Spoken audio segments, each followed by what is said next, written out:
All right, wonderful. Thank you so much for being here with us at this event for WLRN Women's Liberation Radio News. I am Jocelyn, a member of WLRN, and I have my guests, Lyons and Lorraine Nowlin, and we are here to discuss a critical response to political lesbianism.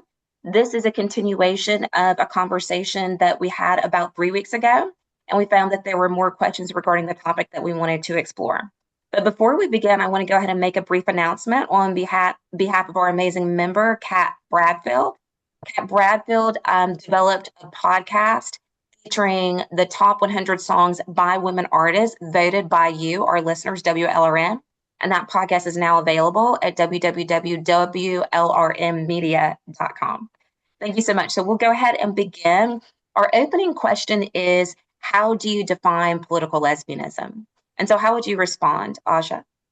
So I would say that from my understanding and from my perception, political lesbianism is taking female separatism to such an extent that women are tying political performance and ideology to sexual expression or lack of, though extremely misguided for many reasons that I'll delve into further. Excellent. And Lorraine, how would you define it?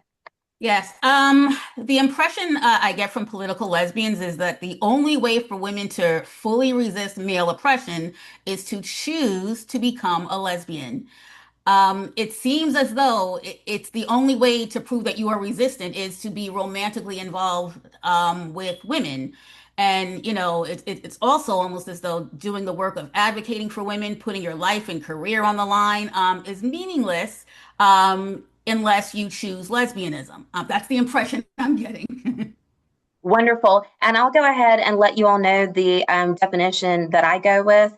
And that is the idea that a political lesbian is a woman-loving woman who has chose to either A, enter into romantic heterosexual relationships with women, or B, develop a women-centered life apart from men. All right?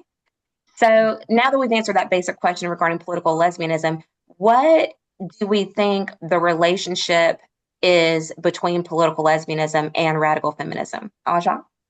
So I would say that with, any movement, any belief, you're going to have offshoots and such. And my feeling is that a certain number of radical feminists felt that, or feel, I should say, that we could always do more. And we can always, distance ourselves even further from men. We can isolate ourselves even further. And it becomes to a point where, the ideology gets so that the separatism, one is even separating from the self, as we see with so many ideologies and constructs. And so I think an offshoot of radical feminists believe that, to truly do the work, dismantling and freeing oneself from patriarchy extends to every single aspect, including for what is some an innate sexuality, or just their innate orientation. Yes, wonderful. And that really resonates with me. I became a radical feminist roughly 10 years ago when I was doing my master's work on Margaret Atwood's The Handmaid's Tale. And this is when I transitioned from liberal feminism to radical feminism. And I personally had this deep-seated feeling on an emotive and cognitive level, I have to do more. I have to do more. And this was around the time when I found political lesbianism. And then I realized, oh, this is the more that many women have been talking about. But as far as the reasons that were articulated earlier, yes, it is definitely problematic for several reasons. Okay, Lorraine, what do you think is the relationship, if any, between political lesbianism and radical feminism? Well, I would call or classify radical feminism as this big umbrella, and like many, I guess ideologies or organizations or so on and so forth, there are, many different branches. So I would say that lesbian feminism, is just one branch or one, idea under this big umbrella of radical feminism. Some women accepted, some women rejected, but again, it's the radical feminism, this big umbrella, and political lesbianism, is one of those branches or one of those parts of the umbrella. Yes. Okay. Now, what do we think is a or multiple potential problems with political lesbianism? Aja? Well, I'm an English scholar, so my background is in rhetoric, and language matters. The word lesbian refers to a female homosexual. Point blank, period, full stop. Now, one can add other qualifiers when you're talking about race, you're talking about disability, you want to talk about nationality, so many other aspects, and that's fine. But the root term, or not the root term, but uh, the sort of main quality is lesbian. And so while one can um, become, politicize their being a lesbian, the main part they're politicizing or choosing to center their politics around this one aspect of their womanhood, of their sexuality, and so on and so forth.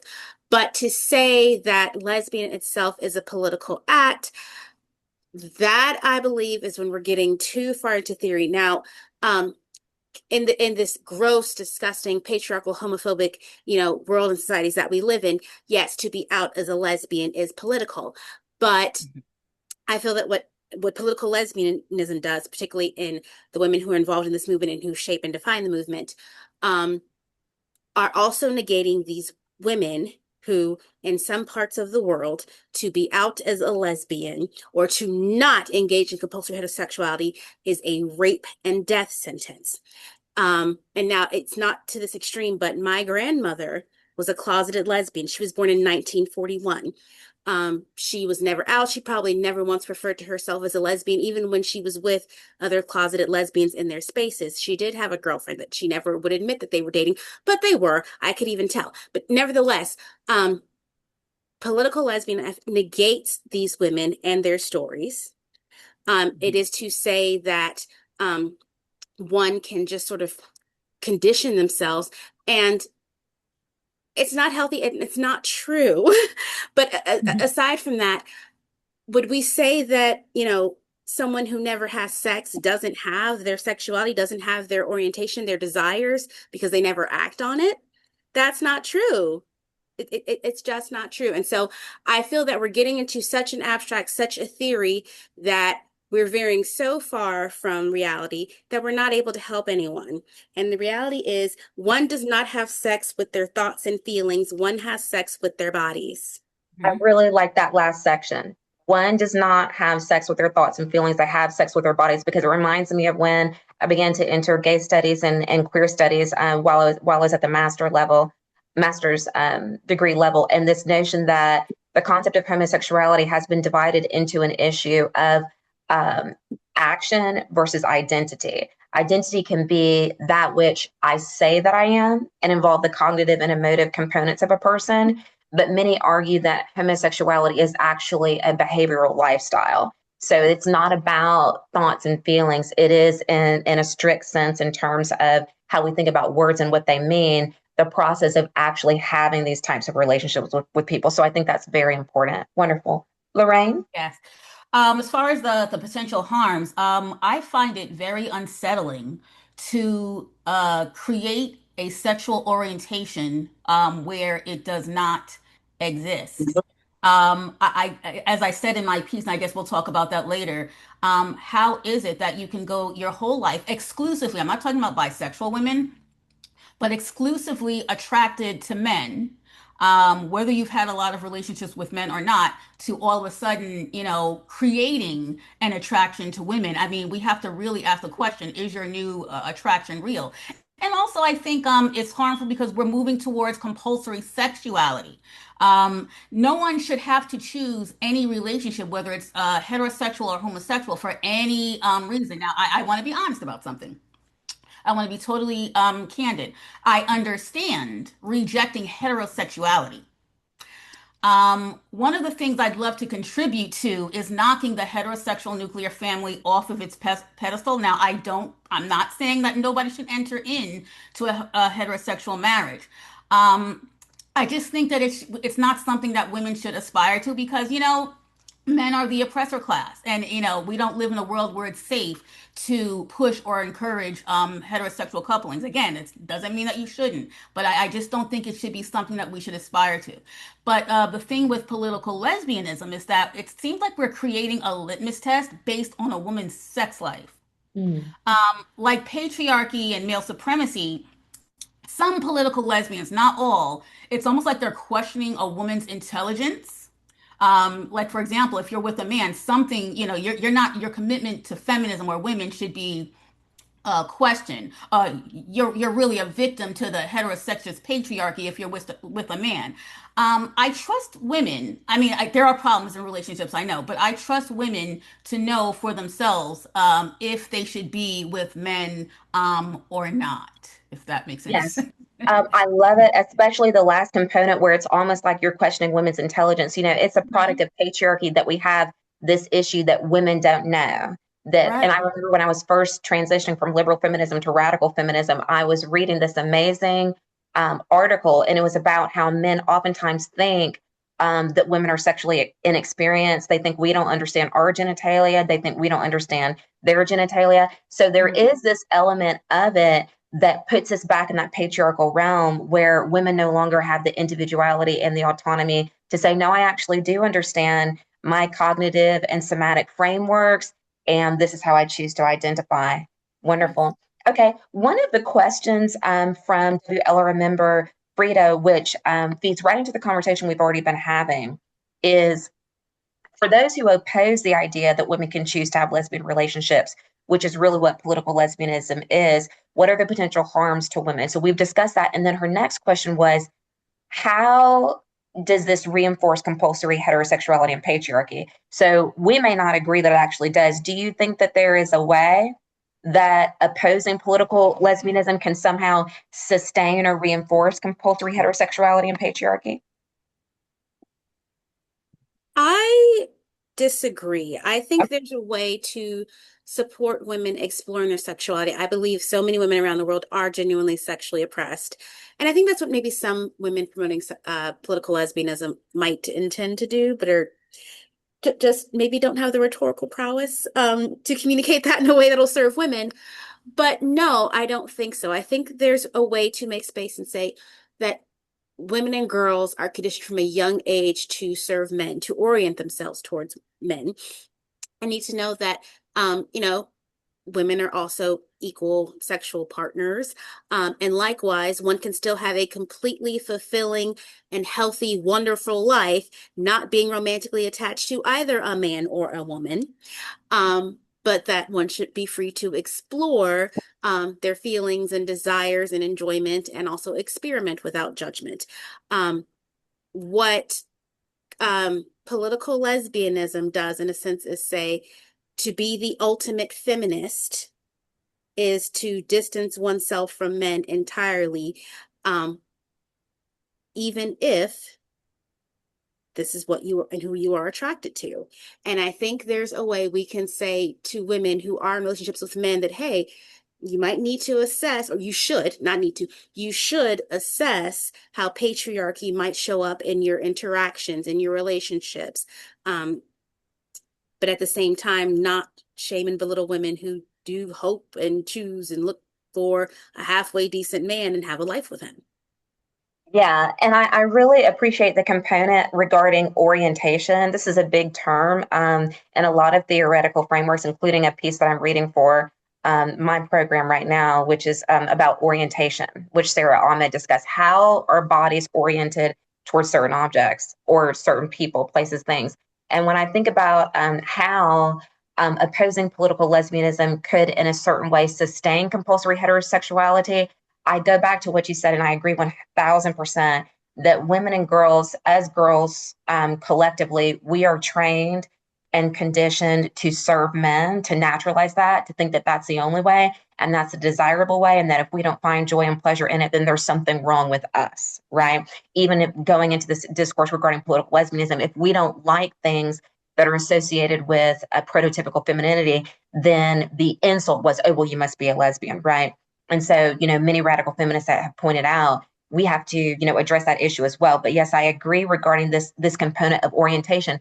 the harm that I see with respect to discourses that are produced around political lesbianism is that many radical feminists are pointing out with this idea and the ideology of political lesbianism, women need to understand that they are conditioned and trained to believe that they are by men and that they are for men, and they need to know that there are other options available to them. So I do agree with the individuals who would argue that the suppression of political lesbianism or opposition to it can in certain ways sustain the notion that the only thing available to you in this world is compulsory heterosexuality. Lorraine, what do you think? Yeah. Oh, I'm sorry. Aja, did you want to go on? Go ahead. Um, I want to make sure Lorraine is sitting here, but I want to say one thing and then I Yeah. want to totally give Lorraine the floor.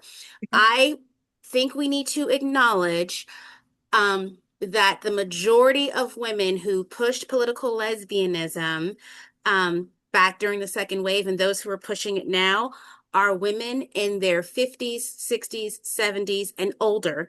And I say this as a 36-year-old woman. I think about what my sex drive was in my teens, my 20s, where I am now. And from speaking to women who are much older, it is really easy for women who are perimenopausal and postmenopausal to say, oh, you can just, not have sex with men and, have partnerships with women. Most of these women are not having sex. Mm, They're not. They're mm, not. mm. Um, Most of the women I know who call themselves political lesbianism and who promote political lesbianism are either single or they're partnered, but it's essentially in platonic relationships. They are not having a ton of, they may not have had sex with a man in 10 years, 30 plus years. That doesn't make them lesbians. Even if Right. they are not, dying to have sex with a man. They're not dying to have sex with a woman either. Like, no, you do not need to have sex with a woman. And just because you're not having sex with a man does not mean you are any kind of sphere of lesbian. Lesbians are female homosexuals. They want to have sex with women. Mhm. Even if they, their sex drive dies down, at some point they hungered to have sex with women. Wonderful. And this brings me to another concept that I learned last semester in my program, which is amatonormativity. And compulsory heterosexuality is a thing. Compulsory sexuality is a thing, just as I learned and was thinking about in Lorraine's amazing article, which we'll get to. But also amatonormativity, which is this notion that there is a normalization of the idea that everyone should want to be in love and pursue a monogamous Yeah. long-term relationship Yeah. with another person. And so, as radical feminists, my thought regarding that is yes, we need to discuss these issues of conformity because that's a key component of patriarchy and how women have been scared and forced and made to believe that they have to be heterosexual. If you don't, you are an outcast. You're not going to be a part of the community. You won't have access to the socioeconomic capital and resources that only come from being ideologically and materially linked to men. So we have to deconstruct not only the notion of whether women actually want to have sex with men, but whether women actually want to have romantic relationships at all. Mhm. Okay. Lorraine. Right. I think, correct me if I'm wrong, the original question is, will opposing political lesbianism perpetuate compulsory heterosexuality? Will opposing it, yes, Mhm. perpetuate it. Exactly. Yeah, okay. I don't think so. I mean, I'll just give my personal example. I'm not telling women to be heterosexual. I'm not telling women you have to be with men. I'm just telling women, to really think about, whether or not you're lying to yourself. You don't have to be with women either. And you would have let's all ask ourselves this question, like, do we really want to get into policing the most intimate aspect of a woman's life, who she shares her body with? And before anybody thinks, prostitution, well, what about that? Prostitution is not consent. That's paid rape. There's a Correct. transaction there. So I just want Correct. to move that out of the way. Exactly. It's not the same thing. Exactly. We want to get away from like policing women's sex lives. And I think for some political lesbians, that's what they're doing, just like those who push compulsory heterosexuality. Um, if you can trust women to make the decision to have an abortion, at any point in the pregnancy, I can trust women to decide if being with a man is right for her. So no, I don't think that opposing political lesbianism creates any type of problem. Because again, I'm not pushing anybody towards men. Amazing. And I love your reference to, and I agree with you 1000%. I didn't even learn this term until I was a radical feminist, but paid rape. Yes. Yes. There is not consent in prostitution. It is entirely coercive. And we want to be able to distinguish various forms of sexuality that we're talking about and Hmm. how people are responding to them and thinking about them in terms of whether they have agency and autonomy in making that decision. Okay, Right. we have an excellent question from the chat. So let's go there. Then we'll get back to Frida Bear's question. And that question comes from Cascadian Angel. Thank you so much. And that is, my belief is that many women have the capacity for bisexuality. How does that factor in? Aja? Um, so again, bisexual is an orientation. And while a bisexual woman can be in a lesbian relationship with another woman because it's two women, it's a homosexual relationship, this woman is not a lesbian. Um, and I'm sure so many of us would hate to be defined by our past relationships, and maybe if it's a bad one, a present relationship or future relationship. But who you are does not change. I, as a Black woman, do not change whether I straighten my hair, wear my hair natural, this style, that style.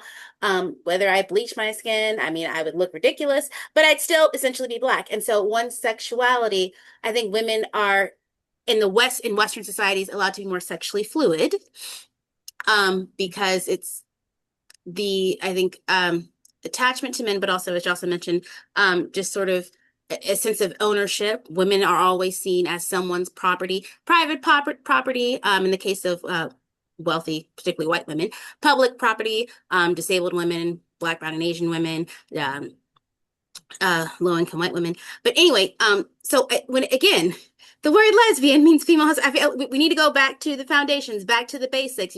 What are the primary colors? We live in base 10, so 2 plus 2 equals 4 in base 10. Um, Again, they are not lesbians. I think it's wonderful when a woman chooses to decenter men in any aspect. Um, but again, it does not make her a better, stronger feminist. It does not. There are, I know, lesbians who perpetuate gross sexism and misogyny. I mean, I once knew this one woman who I asked her for a cigar. She said, cigars aren't for girls. And just this butch lesbian. It's like, but you're a girl. You have anyway. So and so bisexual women are bisexual women. All women are our sisters. But we need to keep the word lesbian in all aspects for female homosexuals. And we should support all those who engage in healthy sexual practices and exploration. And I think I'm going to let Lorraine take up some space, but I would like to come back and talk about how our sense of selves, how our material realities, and maybe aspects of our identity, and how that shows up, or we choose to show up, or can show up in the political arena. And we might want to have some names and frameworks for it, but when it starts to get into affecting our material realities and other people's realities and how we put upon other people, that comes into a different story. And I think it can sometimes cause more harm than good. Excellent. And we'll come back to this discourse on sense of self and material reality. Lorraine, what do you think? Yes, I respectfully disagree that most or women have the capacity to be bisexual or lesbian. Now, it could be because of the context that I first heard that point of view. I first heard like that type of, that point of view from heterosexual men who had this, excitement regarding women having sex with each other. And so Mhm. they would take that to such a point where any woman will be, can do this only because they want to see it. Like, Yeah, I guess lesbian porn is one of the popular categories. yeah. So, and also just going by my own life, I'm past 50. But when I think of myself as a heterosexual woman, and of course I'm old, I'm not really engaging in anything now. I don't have the desire too much. It wasn't just a sexual thing with men. There was an emotional connection that is absent with in my dealings with women. I don't feel the same way. It's when it comes to getting into relationships. So I just don't think that that emotional connection at this point of my life, or in most women's lives, can actually be created because I think that, sexuality, it's more than just sex. Like, they say that girls in college sometimes they experiment, but again, it's more than just the physical act. So I don't necessarily think that we all have the capacity for bisexuality or homosexuality. Okay. Yeah. Okay, Asha, go ahead. I wanted to bring up, not sure how many of you women or those who would watch this later recall Shirlane McCray. She's a writer, activist. She's married to Mayor, New York City Mayor, well, former New York City Mayor Bill de Blasio. Yes, yes. But years, she was this big honking lesbian activist. And then she met Bill in the 90s and they got married and had children. And so if we leave all this room to say that women can be bisexual, women can become bisexual, women can become lesbians, Hmm. then we also have to make room for, well, all these lesbian women might pop out, and become straight. Um, like I think we can acknowledge that so much of how we identify with and what shapes us is socially influenced, Hmm. some of which is innate. And if people want to move about the world differently, that's fine. But to know that if something can be changed one way, it can be changed the other way. And do we want Hmm. to change people, or do we want to just leave room for people to live authentically and know that, that might veer? That's, Amazing. I'm Oh, go sorry, ahead, may I Lorraine. add a No, little bit to the point? yeah. Yeah, along the same lines, I remember about Shirley McCray. There is also in like the Christian influencer world, I don't know if anyone has ever heard of a woman named Jackie Hill Perry. Yes, And I have. there's also another woman, I'm sorry, she's new, also a young former stud. Her name is Shanae. I'll send you all the link to her page. But anyway, they get a lot of hate because of their stance. They believe that, homosexuality is a sin. And again, I'm not here to debate that today. And they believe that God changed them, and they are both living in heterosexual marriages, although they don't really consider themselves heterosexual. They're just saying they are sacrificing, their former desires for the cause of Christ, for the cause of Christ. But anyway, so if we make room for political lesbianism, why they'll direct so much hate at them, just throwing that out there.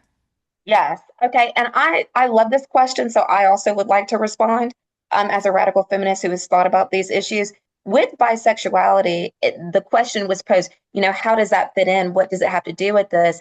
It has to do with Aja's astute observation near the beginning, which is how radical feminists for so long have been devising solutions for patriarchy and stating we need to go to the furthest extent. So political lesbianism was deemed to be one of those further extents, right? If any of us have heard that famous essay regarding female separatism and the levels of it, right? So if you really want to get men out of your hut, or if you want to kick a man out of your hut, you're deepening or you're adopting a form of feminism and a form of separatism that's going to have a more significant material impact, arguably, than living and procreating and copulating with a male. So Mm. bisexuality fits in this frame, in my opinion, in the minds of many radical feminists and lesbian feminists as being a traitor and not being loyal enough to the cause of radical feminism to go to the full extent of female separatism, right? Which is a Mm. separate but interconnected discourse to what happens in mainstream conversations that are not predicated on a radical feminist understanding of the world, which is that bisexual people, and I've heard this at least once when I was in high school, oh, they're confused and you need to pick one or the other. Within this discourse regarding political lesbianism, it's not the issue of whether you're confused or you're accurately interpreting your sexual desires and experiences. It's you're lacking complete and utter commitment to the movement. So that's the issue Mm. amongst people. And then also, I want to go back to Ansha's important question, which this has been really important to me as a radical feminist all these years. do we want to change people? Right. And I've thought about this, and I've realized over and over again, as I've become more radical, as I've developed absolutely amazing friendships and relationships with other radical people. And I have heard many other radical people point this out. Most people are not going to change, or they would have become radical. Most people, because of being tired out and innervated and acclimated to white supremacist capitalist patriarchy, want to make sure that they can go along to get along. Does this mean that they're not good people? Not necessarily, but they don't want to make the changes that are necessary for us to experience systemic institutional change. So my conclusion, and I love this question from Aja, I actually don't want to change people. And I've thought about this a lot. Well, why do you keep doing radical work if it's not going to change the world and or change people? Because I'm interested in change. Because when I was doing my master's degree and I learned about rape and sexual assault, not only in the US, but globally, clitoridectomies, domestic violence, and a plethora of other of these issues that were impacting women and girls, I was angry, and I couldn't understand how is it that I grew up in the most liberal home. My mother was a liberal and taught my sister and I, you need to get a degree, don't focus on these men, and do all these things. But I still never knew how profound these issues were. And I use the term patriarchy periodically, but after I looked at it and did all this deep research, I was like, no, it's male supremacy. But as many radicals have pointed out, similar with white supremacy, most people don't even use those terms. They may say racism or sexism, but what we're really looking at is male supremacy. So I just wanted to respond to that. Do I want to change people? No, people are free to do and feel and think what they want to do. But I have been changed by radical feminism. I have loved the change. I have loved the deep levels of empathy that I've experienced for other hurting people, and not having this attitude of, well, that's the way it is. And I will continue to reject that attitude for the rest of my life. So thank you for that amazing question. Now, Asha, the next thing we were going to discuss was this idea of the sense of a self and its relationship to material reality. So how does that fit within these frameworks of political lesbianism and radical feminism? I can honestly say I feel that with political lesbianism, it shares the same thing with any ideology where it means complete sacrifice of the self to the ideology. And it has completely distanced itself from sort of the root intentions of freeing women. Women's freedom also means a woman's right to not choose the sisterhood, to not choose other women. And I feel that many of the adherents of political lesbianism see it as a way for women to always choose women. But the reality is, there's nothing you can do or say to force a woman to choose other women or even herself. Yes. All right. And Lorraine, what do you think about that? This issue of the sense of a self in terms of us being in material reality. Okay. I think we all know who we are. Some of us may not want to admit who and what we are, but we all know who we are. So I just think, to me, there's something so violating about trying to either tell someone else that they have to, change their sense of self, or to even try to change it ourselves. Like, why can't we just live in peace with who we are? Why do we have to change anything? There's just something so emotionally damaging about that, I think. Yes. And I have two things, well, many things, but I'll keep it to two for the sake of time. One, I remember when I went deeper in my radical feminist studies and we were talking about solutions. What are we going to do about rape and sexual assault? What are we going to do about trafficking, about prostitution, about pornography?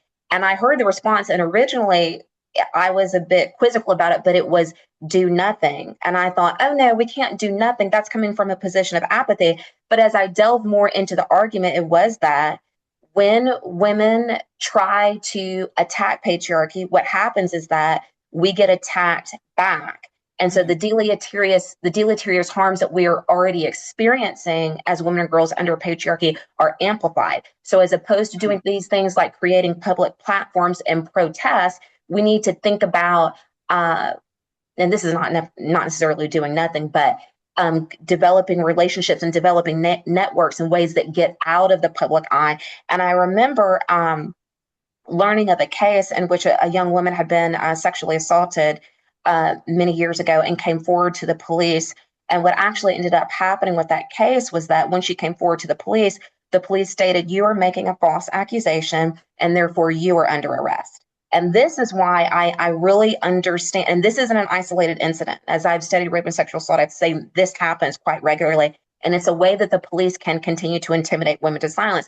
And so I think, this argument of what are we going to do and what are we trying to change needs to be understood within this framework of there isn't something necessarily that we need to do with patriarchy. We just need to understand the need to separate from it, which is part of the reason, in my view, that political lesbianism was presented as a tenable plan. So I definitely understand its existence, and I definitely think that it has a very important and powerful place within radical feminist discourse. All right. And then the only other thing I wanted to say was with respect to this notion of our sense of self and do we know ourselves. One of the most powerful quotes that I came across when I first became a radical feminist was from T. Grace Atkinson in her important book, Amazon Odyssey, which completely radicalized me. And T. Grace Atkinson and many other radical feminists have stated women, because of patriarchy, live in a profound state of dissociation from their minds and bodies. So I would never seek to tell another woman, you don't know yourself, but I will definitely say that I have existed in that state where I thought that I knew who I was, but a lot of we can call it personality, we can call it behavioral traits, we can call it preference or proclivity, whatever we choose to call it. A lot of those ideas and behaviors and emotional stances were a result of me being trained in patriarchy. Even though I grew up in a liberal household, my life didn't revolve around men and boys, even though I dated men and all of these things. So I think that this issue of the sense of self needs to continue to be interrogated, and how we come to define an identity in terms of who we are taught to be in patriarchy and other ways that we can imagine ourselves. Mm-hmm. That's very, very true. I never, in a million years, thought that I would embrace radical feminism. I didn't know until, meeting other women that I actually agreed with them. I don't know if some of you might know my story. My background, very, very ultra Pentecostal religious. I was also raised, I'm not going to say that my mother was a pick me because I'm not going to, bash her like that, but very, very male identified. So I had to do a lot of undoing growing up, and to embrace radical feminism. So I didn't really know what I was. I definitely had to interrogate myself and realize, hey, these women are right. I may not be, what I thought I was, meaning a male identified conservative young woman, excuse me. Yeah, so we do have to constantly interrogate ourselves. Wonderful. Okay. And then our next question from Frida Bear is, what are the potential harms to lesbians if more women choose to devote their lives to women in lesbian relationships? So there's this idea, right, that we can attain this utopia or at least a better mode of being and knowing and showing up in the world if we abandon men entirely. But this question gets into that issue of, is that really true? And what types of new challenges or harms can be presented within these lesbian relationships? Aja?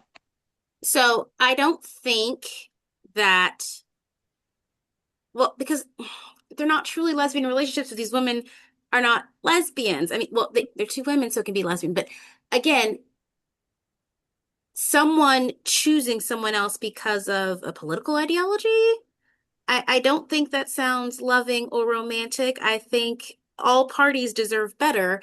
I think we need to free women from the expectations of partnership, coupling, and all these other, emotional ties.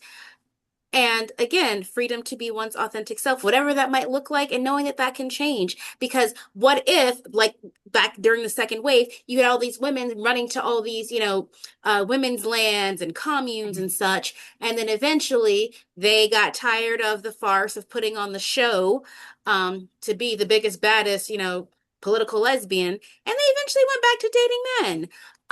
And again, and I don't think I think, cheating is harmful, getting broken up with, hurts, but that just happens. Yes. That's what comes with it. And I don't think that's necessarily a harm that can come to lesbians, but I think it's a harm to these women who are being told that they can live their lives a certain way, and this is, gonna somehow save or honestly have any political effect. It's just not. It's not. And I want to look at the quote you shared from Shulamith Firestone. A revolutionary in every bedroom cannot fail to shake up the status quo. And if it is your wife that is revolting, you can't just split to the suburbs. Feminism, when it's truly achieves its goals, will crack through the most basic structures of our society. I think there's something to be said for a woman not tying herself to a man. But if she's tying herself to some sort of authoritarian expectation, if she has these hordes of women who are supposed to be her sisters telling her this is the only way route to freedom, I don't think casting out half of the other human population is going to serve anyone. That would negate all of the potential allies. We're not going to sit here and pretend that Frederick Douglass didn't do anything for the feminist movement. We're not going to sit here and pretend that all these other people have given time, money. A white Jewish man set up the Rosenfeld Fund and set up all these schools in rural parts of the states for African Americans. I think it is extremely privileged and delusional to tell women to isolate themselves. It has not worked. It has not worked for any group. Mm. I love it, as particularly the last component regarding privilege. And this was something that I had to think through as I was learning about separatism, whether it's lesbian separatism or whether it's women who are heterosexually oriented but have chosen not to be in relationships with men because of consciousness regarding things like coupling with a man, reducing your lifespan, all these other things. And there is this notion that many women do not have the socioeconomic agency necessary to do a lot of these things that are associated with separatism. So rather than presenting us with political lesbianism and separatism, we need to be presented with tenable, viable options that are going to lead to the liberation of women and girls from the tyranny of men and boys. And yes, I do also agree that we're not going to sit here and say, from our readings and our lived experiences, that we don't have allies who are not female. Derek Jensen, I read of, and not just Derek Jensen, but a plethora of other men who I would personally say from my readings and examining their lifestyles and looking at things actually care and are more deeply concerned about women than other women. There are women, and I have read and seen these things all over YouTube and talk with women like this, who could honestly care less. Or if they do care, their analysis, in my opinion, is flawed. And they think that once we went through the civil rights movement and once we went through the quote unquote sexual liberation, which was basically a reification of patriarchy, it's patriarchy in another package. Oh, so now when you sexualize yourself, it's your choice and you're free. No. But they think because we went through those ideological shifts, that there is nothing left to be done and that we are free. And there are many men who have stated, no, that's not the case. And I'm going to continue to write what I do and speak what I do and do the activism that I do on the behalf of women. So I love that, Aja. Lorraine? Yes.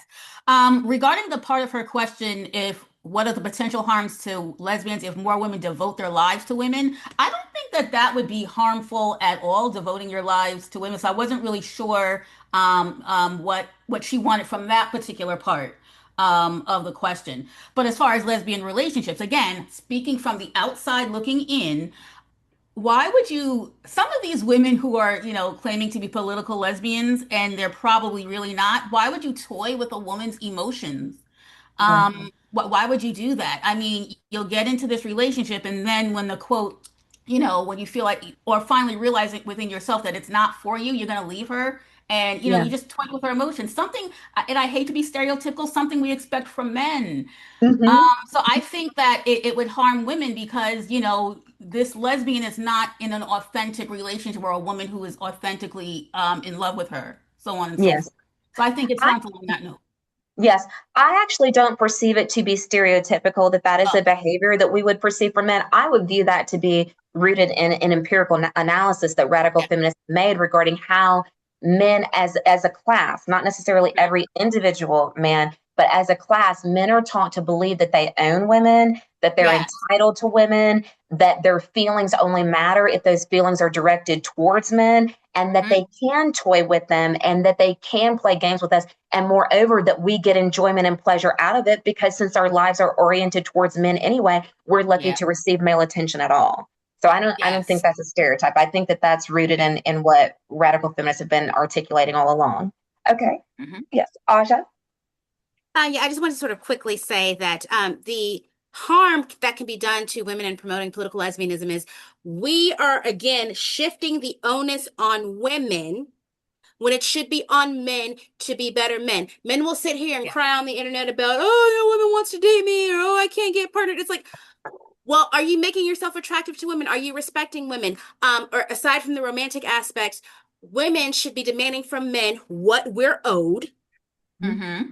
We should be demanding the safety, just again, the everything that we have worked so hard for to take up space where we belong, instead of saying, oh no, we're just gonna go completely just distance ourselves from men. It's like, no, I'm gonna show up, you're gonna treat me the way I deserve to be treated, and that's how it's going to be. That is what every civil rights movement has been about. I'm going to show up and you're going to act accordingly. And that's what we should be demanding of men. That especially what heterosexual and bisexual women should be demanding from men. Yes. Love it. And I agree with parts. I have pushback on certain components. So what immediately came to my mind was one of my favorite radical feminists, Andrea Dworkin, has this amazing essay, which is called I Want a 24-Hour Truce in Which There Is No Rape. I don't know if we're familiar with that piece, but I wrote a piece about it.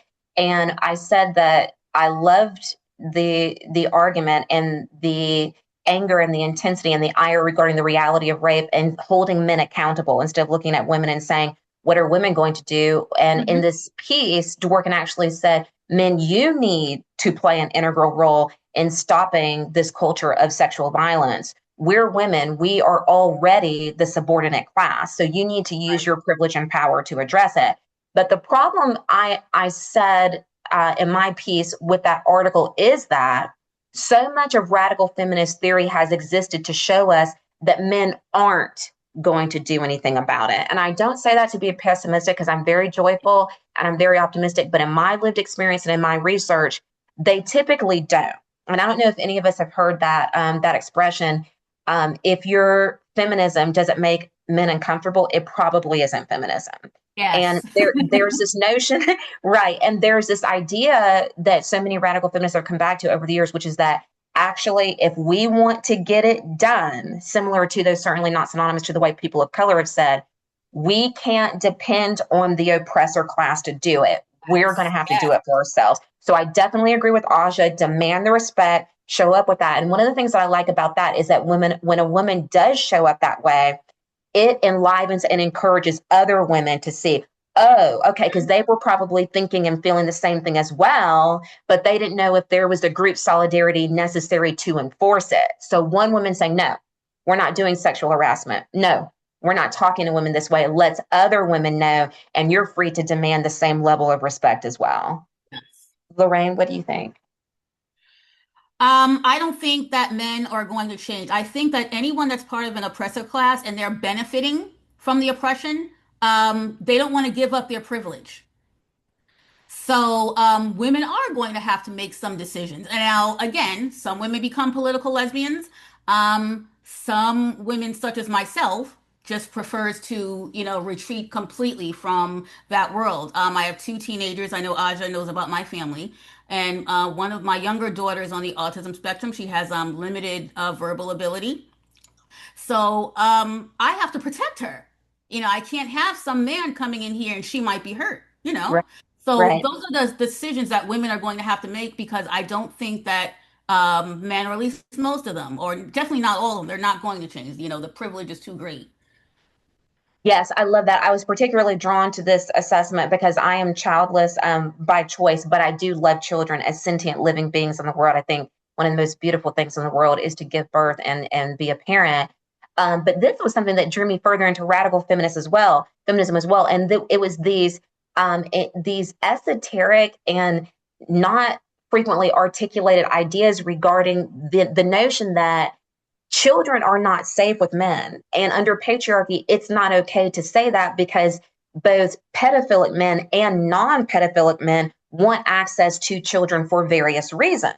So that's Yes. not a popular thing to say out loud, but we have seen time and time again that indeed exposing our male and female children to these adult males makes them and puts them at risk. So there is this idea within feminist systems of thought that yes, we can't rely rely on men. We have to take these measures ourselves to protect ourselves as female people and to protect and respect the innate rights that children have as well.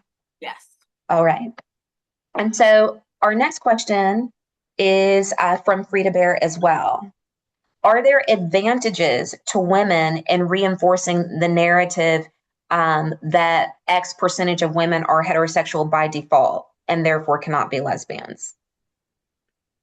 Well, yes, because I mean, we are mammals, and I mean, it's just a biological drive to reproduce. And so that's just sort of a material reality is that the majority of humans, male or female, are likely heterosexual. I think, socially, there's been more acceptance. So I think there might be, more people that are bisexual. And I do think that as our population grows to sort of cap things off, you might see more bisexuality and homosexuality so that, there is same-sex partnering. So people stop having babies. But now with artificial means of reproduction, that's a different story.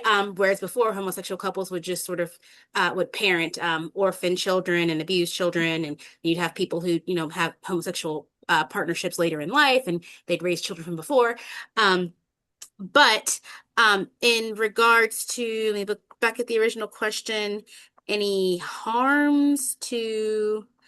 Okay, so the question, are there harms to promoting this idea using this statistical data, this empirical data, that X% of women are heterosexual? Or rather, are there advantages to women reinforcing, and she's used the term narrative, so that's important.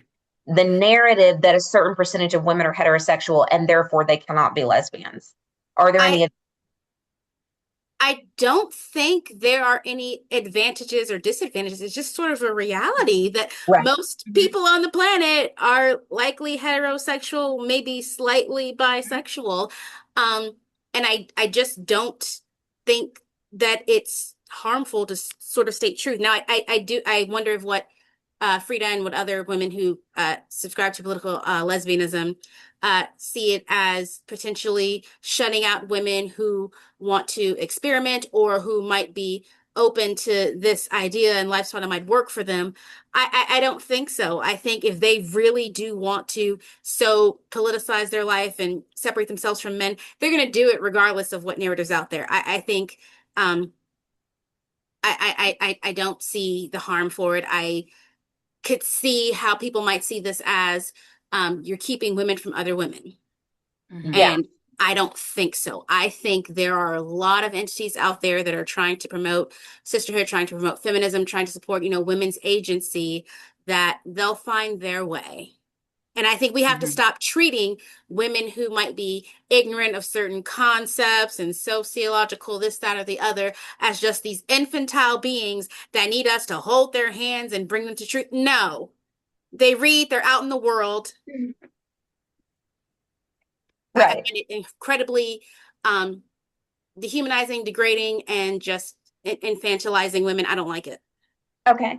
And I think one of the keys to this question, and I appreciate your answer, but one of the things that I appreciate in Frida's question, when she uses the language reinforcing the narrative of X percentage of women being heterosexual by default, what is being questioned is whether that statistic, whatever the range is, 70% of women are heterosexual, 80%, 90%, when it's called a narrative, the assertion is this isn't an empirically proven fact when we give the statistic. So another question I want to ask us, do we agree that there are a certain percent of women who are just innately heterosexual, or do we agree, or how do we think about the logic of there being a continuum of sexuality and that continuum can shift in terms of immersion in ideologies like compulsory heterosexuality?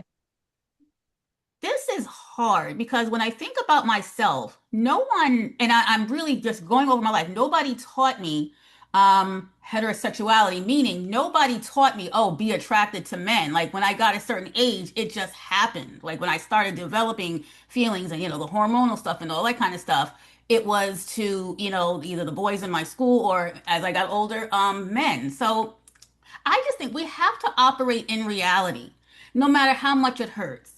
I believe that most women are heterosexual. I mean, most women date men. So, I mean, why is it hurtful to acknowledge that? Right. I really appreciate this Mhm. expression. We have to operate in reality. And this is one of the Yeah. reasons that I was drawn into radical feminism and have remained in radical feminism, because so much of patriarchy is this anti logic. And we are just going to make things up and make words fit to keep women down, just to break Yeah. it down.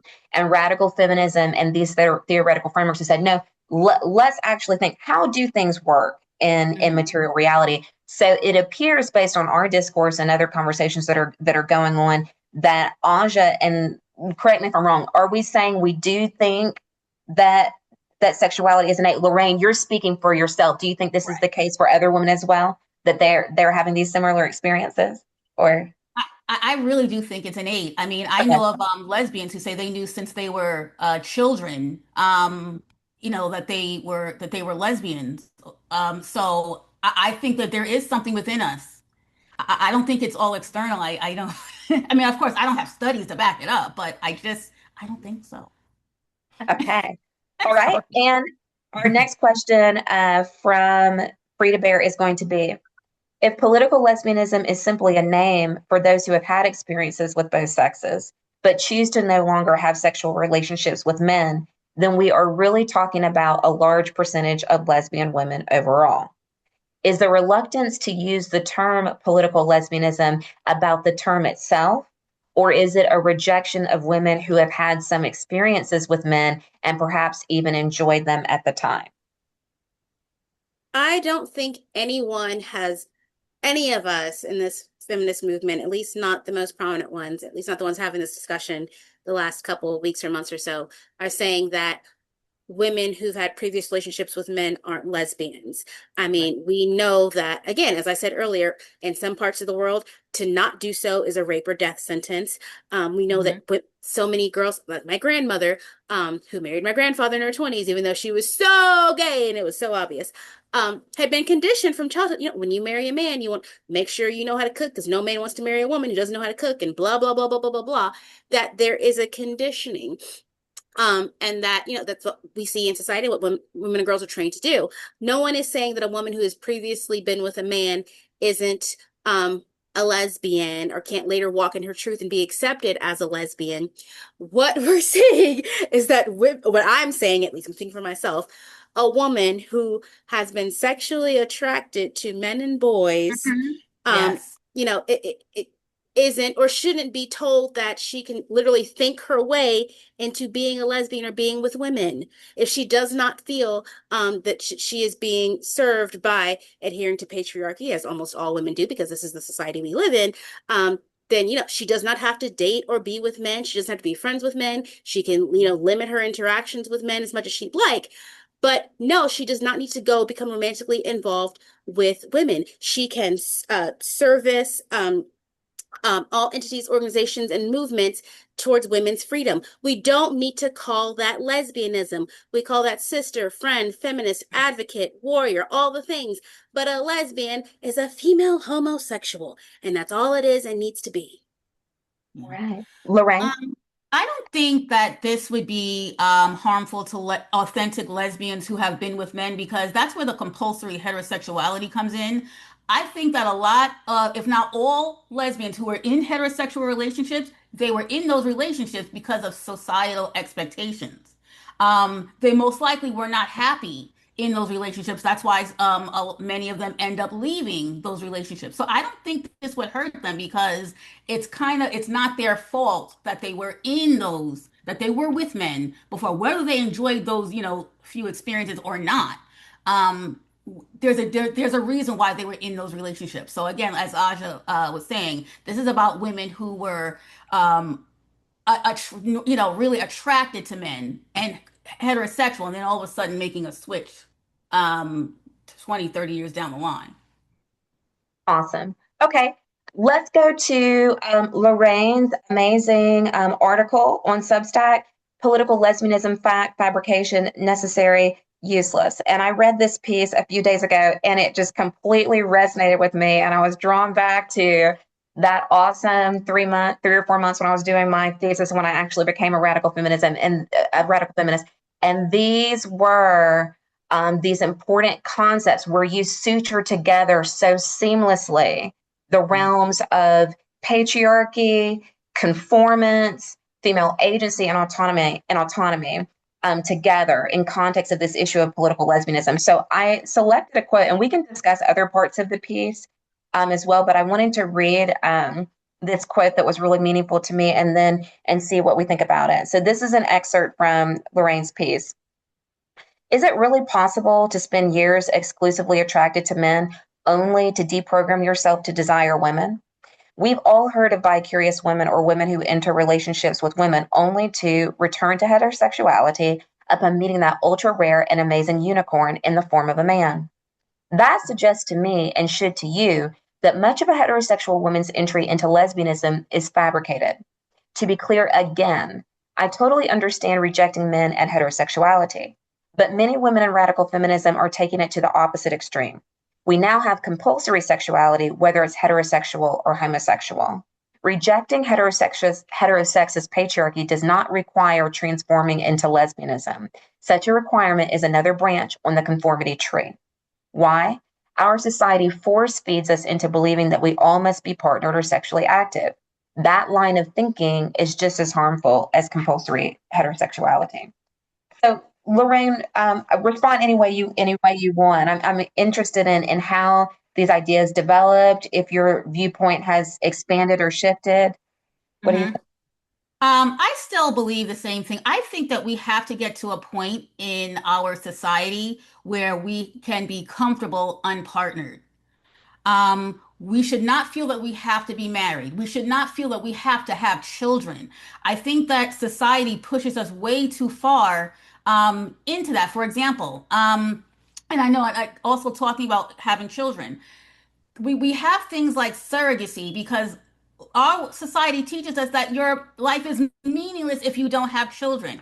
Mhm. There are women who feel that, because they're not chosen by a man, something's wrong with them. They're not pretty enough, so on and so forth. So the feeling or what motivated me to write this piece and that particular quote is that we have to get to a point where we are comfortable unpartnered.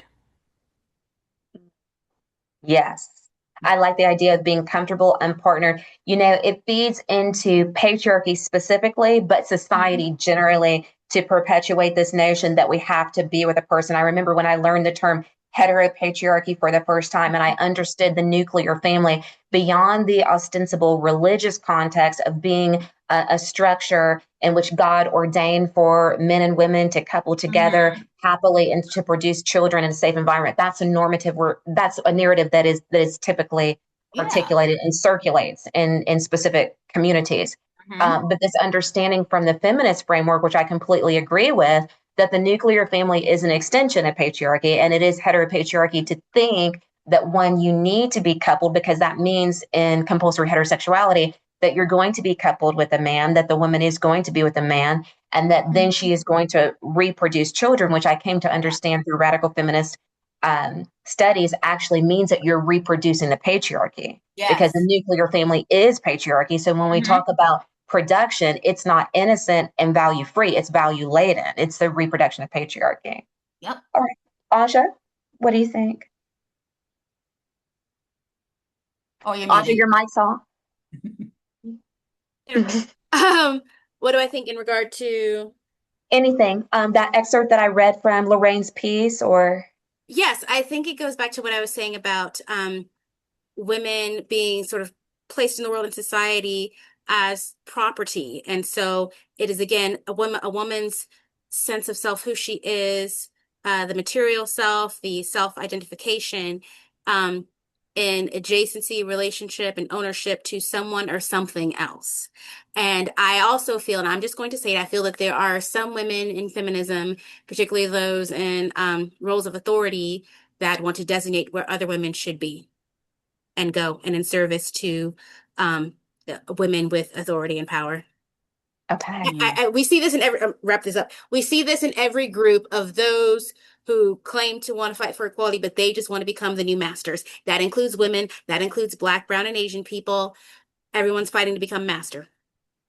Excellent. And this is one of the things that drew me to radical feminism. And I finally understood. Sometimes I think I may have understood it on a gut level and somatically, but sometimes when you see things in writing, it makes sense. And this is why, as critical as so many of us are of theory, I always say, but this is actually the way that I became a radical feminist. It was through theory, and it was this understanding. No, I don't want to be a liberal feminist, because liberal feminists ultimately want to share power with men. They want to work within the system. They're not about burning these institutions down or creating alternative frameworks. They're just about creating this notion of equality, which is questionable within the framework, right? And so many years ago, there was conversation, I think it was on radical Twitter that I heard it. I don't know if you all have heard this expression that, what was it? That men of color are the new white men. And there was this notion that during the Reconstruction era and the Jim Crow era, that, well, it's not a notion, but it's true, that men of color were denied bodily autonomy. But then in addition to that, the ability to have a prototypical patriarchal relationship with their wife, in which they owned the wife and told her what to do, as white men were able to do, not only to white women, but to women of color.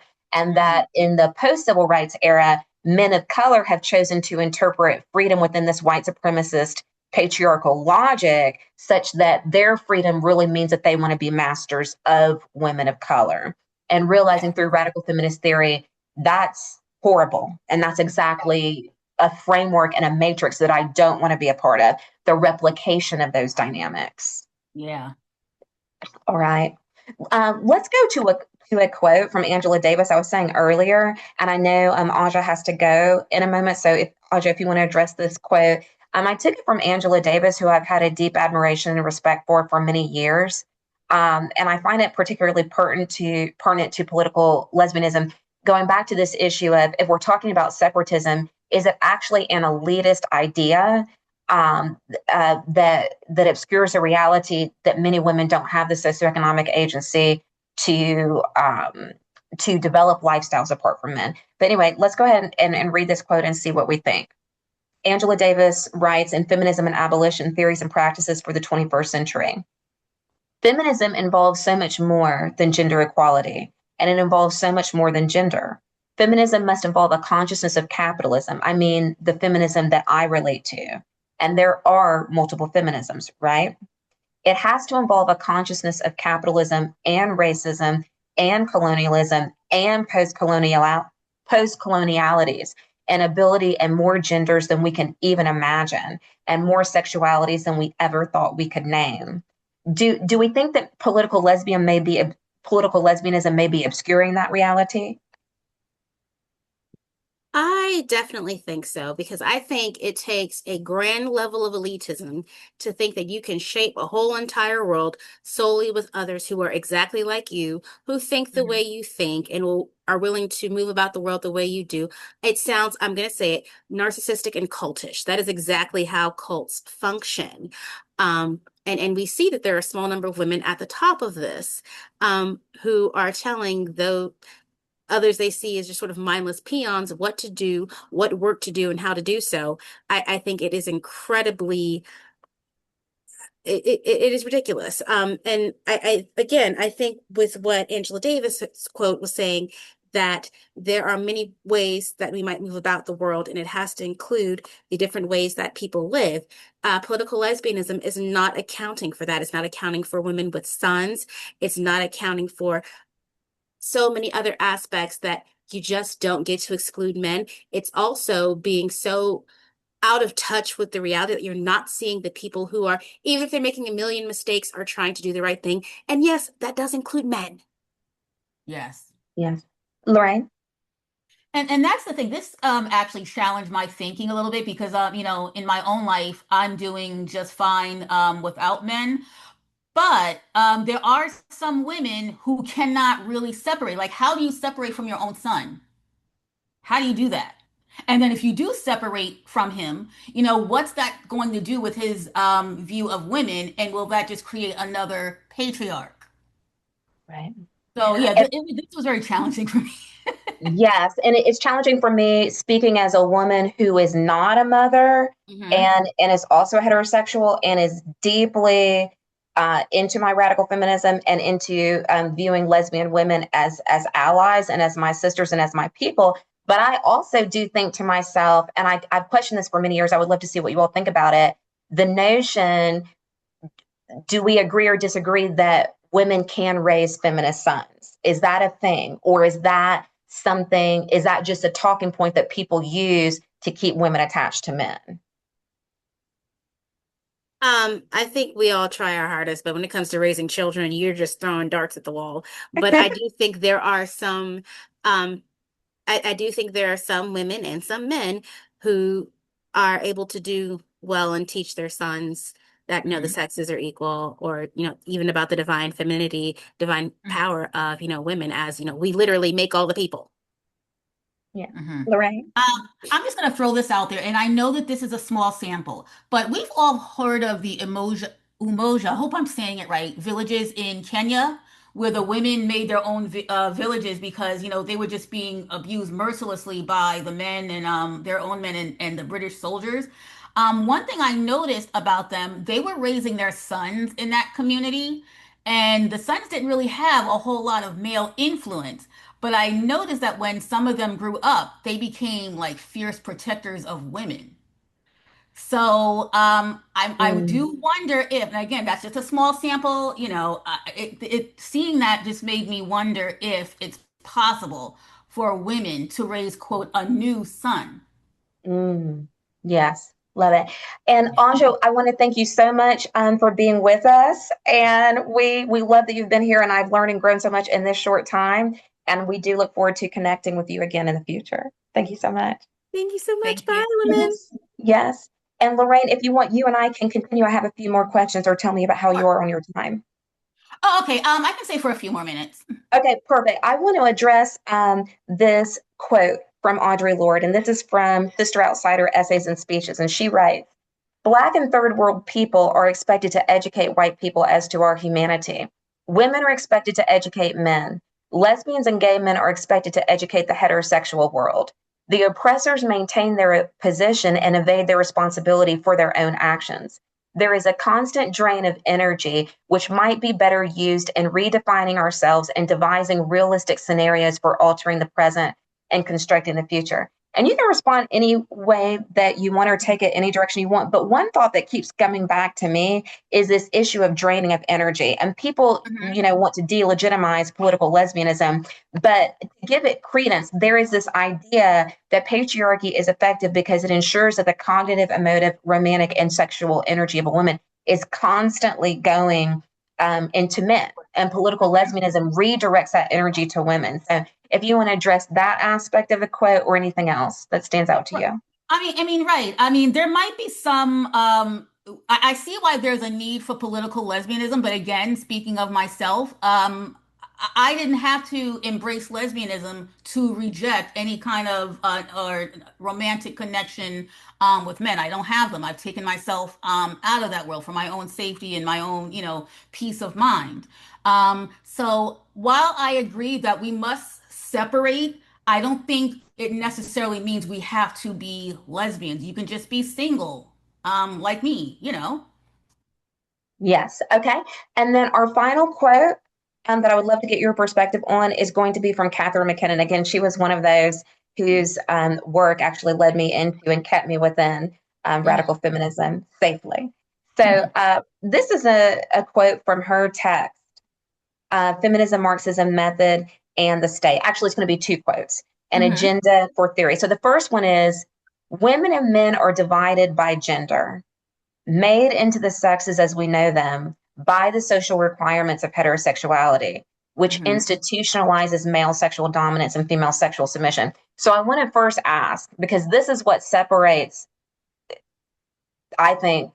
people and feminists from radical feminists. Would you agree with this analysis regarding this structure of domination and submission as being the bedrock and the foundation of Uh, heterosexuality? I like to separate gender and sex. Okay. Okay, it's really hard because I don't necessarily think that like heterosexuality and patriarchy are necessarily connected. As we've discussed previously in our conversation, there are some men who are really on the side of women, and some of those men are heterosexual men. So I guess, to sum it all up, I don't necessarily think that there's an absolute connection between heterosexuality and the patriarchy that we all want to get rid of, if that answers the question. Yes, it does. And that leads into the second quote, which is from Catherine McKinnon. Some have argued, because this is the issue with political lesbianism for many people. If Hmm. you do agree, and I think we both agree that the domination of women does take place in heterosexuality, but not necessarily that is the Hmm. foundation of all heterosexual relationships. But Right. we do agree that structure of domination can flourish and proliferate Hmm. within heterosexuality. So then Yeah. the other quote, which is connected to that, is some have argued that lesbian sexuality, meaning here simply women having sex with women, not men, solves the problem of gender by eliminating men from women's voluntary sexual encounters. Yet women's sexuality remains constructed under conditions of male supremacy. Women remain socially defined as women in relation to men. The definition of women as men's inferiors remains sexual, even if not heterosexual, whether men are present at the time or not. So I would like to get your thoughts on that. I don't mean, I'm not saying this in a joking manner or anything like that. I don't know, or I don't think that men are necessarily bothered by the thought of women having sex with other women. So I think that if women say that, oh, we're gonna just reject the patriarchy by just limiting our sexual activity only to women, I don't think that that bothers men. I think that if we attempt to take the power, like any type of economic power or social power, I think that's what men are threatened by. For example, we still haven't had a woman president. We had a vice president, but not a woman at the top. I think that's more threatening than just, the sex act, if that makes any sense. So, I really don't think that, if some political lesbians are just putting all of their stock in not having sex with men and only having sex with women, I don't think they care. I don't think men care about that. They don't want us to have power. Mm, Wonderful. And I want to respond. I remember many years ago when I was studying radical feminism in context of lesbianism, I came across a piece which explained that in this horrific industry of pornography, which is essentially a tenet and a reification of male supremacist values, which, as Catherine McKinnon and Mhm. many others have articulated, women equal sex. And that's what many men want to Right. see women as in the porn. That's part of the reason, not the only reason, but why porn exists. But this article is pointing out how many people don't understand that much of the lesbian porn that they are watching is produced by men. And Yes. it's actually the actualization of male fantasies Yes. regarding women and lesbians, not necessarily how lesbians actualize themselves as sexual agents. Mhm. So I definitely see validity in your assertion that men are not necessarily bothered by women being Mhm. lesbians. I would just say for me, that's the case when men see, as they typically see women, as sex objects. They're not bothered by it in the sense that if there was an opportunity for them to exploit women Yes. financially, in porn, or if there was an Mhm. opportunity for them to receive the perverse erotic stimulation that they do within pornography, then it's not problematic. But I do think that lesbianism is problematic for men who have Mhm. and continue to believe that, as many do, and as the great theorist Monique Wittig has pointed out, and many Mhm. others have as well, that women are the property of men. Right. Lesbianism complicates that heteronormative and heteropatriarchal dynamic by asserting that Mhm. a woman could actually be partnered with a woman and Mhm. likely perceive that relationship to exist outside of the patriarchal framework of owning. Uh, Mhm. and then the other thing I want to say, I was listening to two lesbians have a very stimulating conversation on YouTube many years ago, and I found a flaw in it, in my opinion, what I perceive to be a perceptual error, which is related to this quote from Catherine McKinnon regarding how lesbian sexuality is not going to solve the problem of gender because we still exist in material reality within these sex bodies as women, as a subordinate class in a structure in Yeah. which men are the master class, right? So in this talk between lesbian women that I was listening to, one of the women was saying, men are not the problem for us as lesbians because we are lesbians and therefore we're not in relationships with them. We view them as friends and as brothers and as people that we have platonic relationships with. Right. But we are not subjected to the same challenges that our heterosexual sisters are when they're in intimate partner relationships with these men. And I thought that's an important point, but it's flawed because you, as a lesbian woman, are still existing in material reality in the subordinate class woman. So you may not have the same challenges that a heterosexual woman has, as in a domestic partnership with a man, but you can still be catcalled. You can still be sexually harassed at work. You can still experience pay discrimination. So I just wanted to address that when we talk about political lesbianism and it being a solution, as Jill Johnston's important book implied when she wrote Lesbian Nation, and many others have said this is the solution for it. There's this notion, which many of us are suggesting, is that it's not the solution because we as women, whether we identify as heterosexual, as lesbian, as bisexual, asexual, etc., we're still existing in material reality as female people. Even when we think about the concept of corrective rape, where men will actively seek out a lesbian woman to rape her because she is a lesbian and to say, you need to become straight and we're going to teach you, you know, what you should do and how you should be sexually in this world. Right. So I want to close with whether you think there's credence to the idea that political lesbianism is not going to solve the problems of a woman who is a lesbian simply by being a lesbian. It's not. And as you were talking, I was thinking about there's a rapper. I think she's very sick now. Her name is Young M.A. Have you ever heard of her? I haven't. Well, she's the stereotypical stud black lesbian rapper, and men still sexualize her. Like they'll use AI and create more feminized versions of her and so on and so forth. I mean, okay, I think that political lesbianism, I don't think it's going to really solve all of the problem. I think, and I'll close with this, I think that women have to have more economic power. And I know when I mention the word power in radical feminist circles, some women are uncomfortable with that because, oh no, it's not about power, it's about liberation. I think that we're going to need more power, and I think that's what's going to do it, not necessarily just political lesbianism. And that's just my opinion in a nutshell. We need power. Yes, I love it. And what does that look like? And I don't know if you've heard of this concept, but it was very important to me and it's always stayed with me as a radical feminist. We can think, feminists have posed a triadic framework of power over, which is the hell we're living under patriarchy, which is men having power over women and over other men as well. There is power with, you know, you and I could share power, and there's power too. That's the agency and autonomy that an individual has to make a choice. So what type of power do we need? When I think of power, I'm thinking more of a personal or institutional power, like not really dominating, the male class. Like for example, we need to have institutional power. We need to have more female doctors because there's another article that I wrote on my Substack. Women are more likely to die with a male surgeon. So we need medical power. We need to control more banks. And I know this is not something that's going to happen anytime soon. This is going to take years. But when I say power, I mean like institutional power. And I think, and again, I could be wrong. I'm open to challenge on this. I think that women having more power might. I think that society is not going to be as how can I say this? Not as discriminatory. Not as discriminatory as it is with men having power.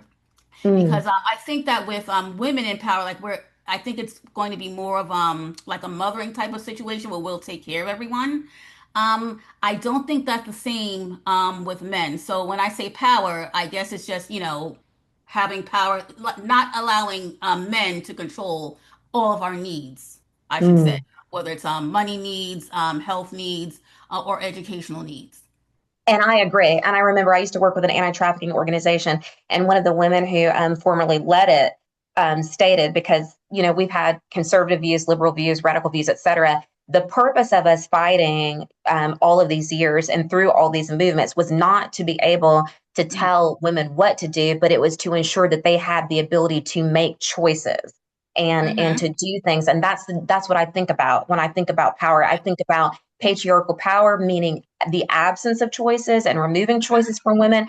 And I think about authentic feminist power as women being able to make the choice that they want. So, Lorraine, I want to thank you so much for being here and for for having me. yes, and for giving the world your incredible article, which I absolutely love reading. I hope if you don't mind, I would love to be able to cite it if I can.